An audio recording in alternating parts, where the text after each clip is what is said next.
दोस्तों आज हम 1991 मई माँ मूवी का एक्सप्लेन करेंगे। तो मूवी की शुरुआत में हम देखते हैं कि राम अपने बेटे और बहू को उसकी माँ से आशीर्वाद दिलाने ले जा रहा होता है और जब वे ऊपर कमरे में पहुँचते हैं तब हम देखते हैं कि उसकी माँ यानी कि ममता इस दुनिया में नहीं है।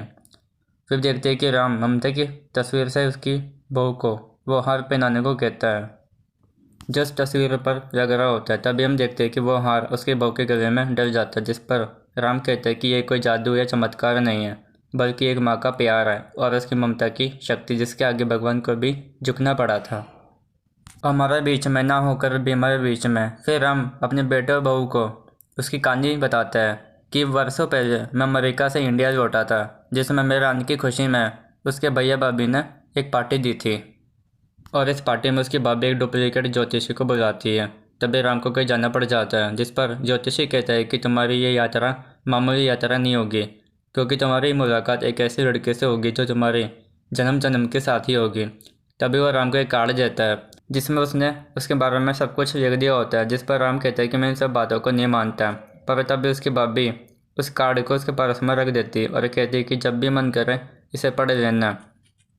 इसके बाद राम चला जाता है। इसके बाद जब राम लिफ्ट में जा रहा होता है तब राम की मुलाकात एक लड़के से होती है जिसका नाम ममता होता है और इन दोनों के बीच इस बात पर बहस हो रही होती है कि ये कुत्ता इस लिफ्ट में मेरे साथ नहीं जाएगा। फिर राम उस कार्ड को खोल कर पढ़ता है जिसमें लिखा होता है कि तुम्हारी जिस लड़के से मुलाकात होगी उसका नाम एम अक्षर से शुरू होगा।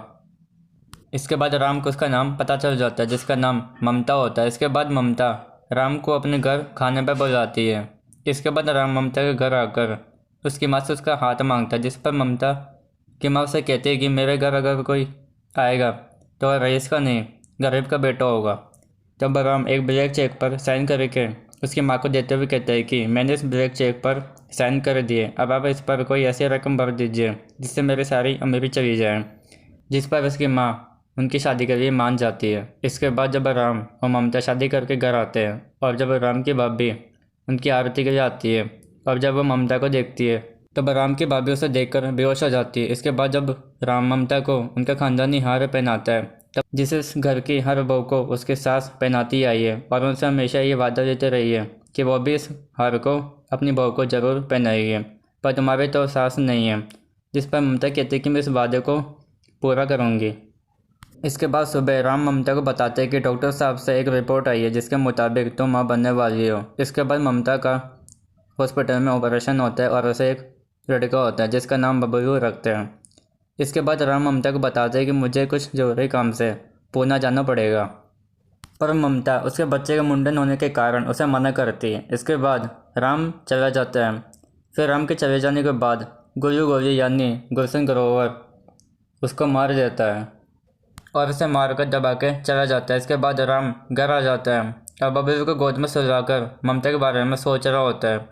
ममता के मरने के बाद उसके बच्चे बबलू पर राम के भाभी भैया और उसके नौकर और गुल्लू द्वारा उस पर कई जुर्म किए जाते हैं, जिससे उसकी माँ उसे बचा नहीं पाती है।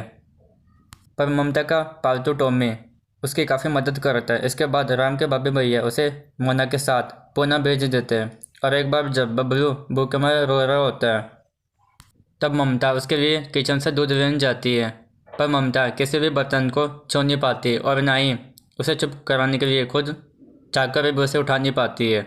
और यह राम के भैया भाभी और उसका नौकर कुछ ना कुछ खा रहे होते हैं।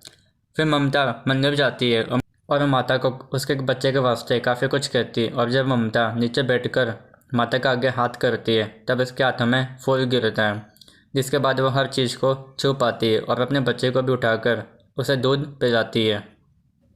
इसके बाद राम के भाभी भैया और उसका एक नौकर साजन एक तांत्रिक के पास जाते हैं और उनसे कहते हैं कि एक आत्मा हमारे घर और हमें परेशान करती है।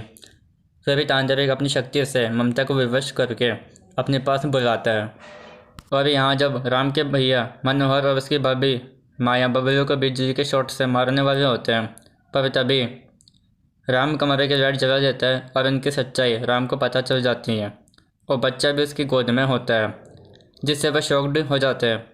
पर जब राम उस बच्चे को बेड पर रख देता है और उसकी नज़र उस बच्चे से हट जाती है तब उसका नौकर साजन उस बच्चे को लेकर गोलू के पास जाता है।